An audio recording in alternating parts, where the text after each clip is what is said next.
Shalom, selamat pagi, selamat sejahtera bagi Bapak, Ibu, Saudara-saudari. Selamat berjumpa kembali dalam Renungan Harian Toraya, edisi Minggu 7 Juli 2024. Untuk membaca kitab firman, mari kita berdoa. Tuhan Allah Bapa kami dalam surga, pagi hari ini kami akan membuka sebagian daripada firman-Mu sebagai landasan kehidupan kami dalam melaksanakan tugas kami masing-masing. Kami akan membuka sebagian daripada firman-Mu, berkati kami, baik yang berkata-kata maupun yang mendengarnya. Sertai kami cara tubuh, cara iman, cara jiwa pun. Di dalam Kristus kami mohon kepada-Mu. Amin. Mari kita sama-sama untuk membaca firman dari 2 Samuel pasal 5 ayat 1 sampai 10. Bunyinya sebagai berikut. Daud menjadi raja atas seluruh Israel. Lalu datanglah segala suku Israel kepada Daud di Hebron dan berkata, "Ketahuilah kamu ini, darah dagingmu, telah lama ketika Saul memerintah atas kami, engkau yang memimpin segala gerakan orang Israel. Dan Tuhan telah berfirman kepadamu, engkaulah yang harus menggembalakan umatku Israel, dan engkaulah yang menjadi raja-raja Israel." Maka datanglah semua tua-tua Israel menghadap raja di Hebron. Lalu Raja Daud mengadakan perjanjian dengan mereka di Hebron di hadapan Tuhan. Kemudian mereka mengurapi Daud menjadi raja atas Israel. Daud berumur 30 tahun pada waktu ia menjadi raja. 40 tahun lamanya ia memerintah. Di Hebron ia memerintah atas Yehuda 7 tahun 6 bulan. Dan di Yerusalem memerintah 33 tahun atas seluruh Israel dan Yehuda. Daud merebut Yerusalem dan menetap di sana.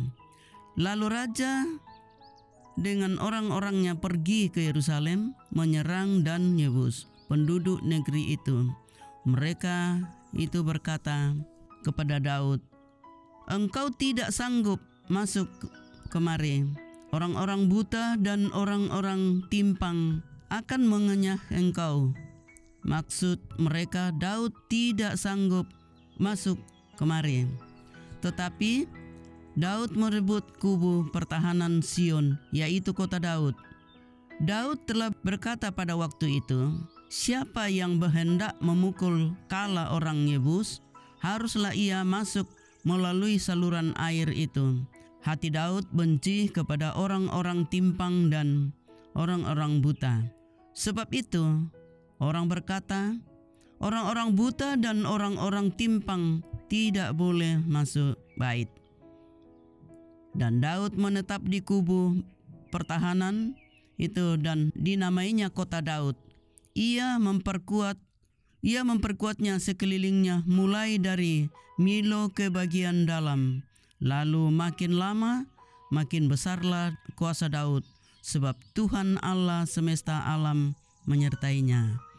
Amin.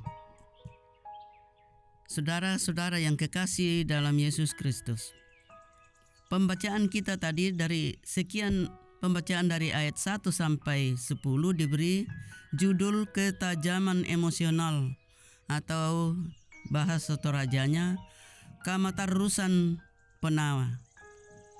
Saudara-saudara yang kekasih, cerdas atau ketajaman bernalar merupakan kondisi yang diidamkan.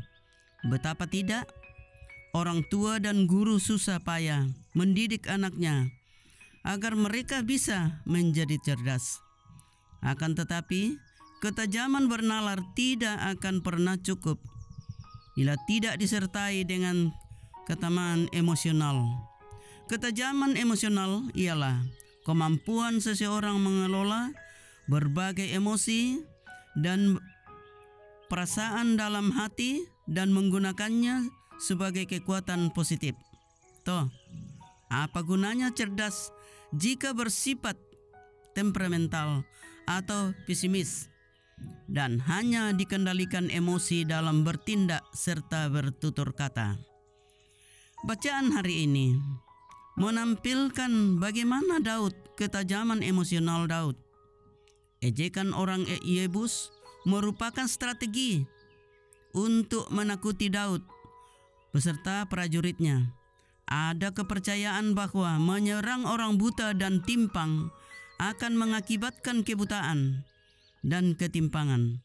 Tidak hanya itu, ejekan tersebut guna merusak jiwa pemberani pasukan supaya mereka mundur dari medan pertempuran. Saudara-saudara yang kekasih, Daud tidak dikuasai oleh perasaan negatif. Ia tidak kehilangan akal untuk bisa masuk ke kota, mengalahkan lawan, dan merebut kota Yerusalem. Ketajaman emosional adalah keharusan yang dimiliki tiap orang. Banyak persoalan yang terjadi jika kita tidak sanggup mengelola perasaan. Bahkan ketajaman emosional merupakan sine qua non atau kondisi yang diperlukan untuk kepemimpinan. Setidaknya memimpin diri sendiri atau keluarga. Daud mampu untuk sedemikian tangguh dalam kehidupannya, tentu karena hikmat yang membentuknya sebagai orang yang tajam secara emosional. Ketajaman emosional yang sejati berakar pada hikmat dan penyertaan Allah Tritunggal. Darinya kita mampu menjalani hidup ini dengan tidak gegabah, temperamen, serta pesimis karena emosi negatif. Haleluya, amin. Tuhan Allah Bapa kami dalam surga, kembali kami menaikkan syukur dan pujian kepada-Mu ya Tuhan, karena Tuhan sudah memimpin kami dalam mendengarkan firman-Mu pada pagi hari ini. Tuhan Allah Bapa kami dalam surga, mampukan kami untuk mengendalikan emosi dalam kehidupan kami dan menjalankan firman-Mu seturut dengan kehendak-Mu ya Tuhan. Tuhan Allah Bapa kami dalam surga, kami berdoa ya Tuhan, saudara-saudara kami dimanapun saja berada, Engkau memberkatinya kami semuanya ya Tuhan. Yang dalam kelemahan tubuh, Engkau memberkati perawatan pengobatan yang diberikan kepadanya, semuanya memproses kesembuhan kepadanya. Tuhan Allah Bapa kami dalam surga, ampuni segala dosa kami dan terima doa ini di dalam Yesus yang mengajar kami berdoa. Bapa kami yang di sorga, dikuduskanlah nama-Mu, datanglah kerajaan-Mu, jadilah kehendak-Mu di bumi seperti di surga. Berikanlah kami pada hari ini makanan kami secukupnya, dan ampuni akan kesalahan kami seperti kami mengampuni orang yang bersalah kepada kami. Dan jangan membawa kami dalam pencobaan, tetapi lepaskan daripada yang jahat. Karena Engkau-lah yang punya kerajaan, kuasa, dan kemuliaan sampai selama-lamanya. Amin. Demikianlah renungan kita pada hari ini. Selamat beraktivitas. Tuhan Yesus memberkati kita semua.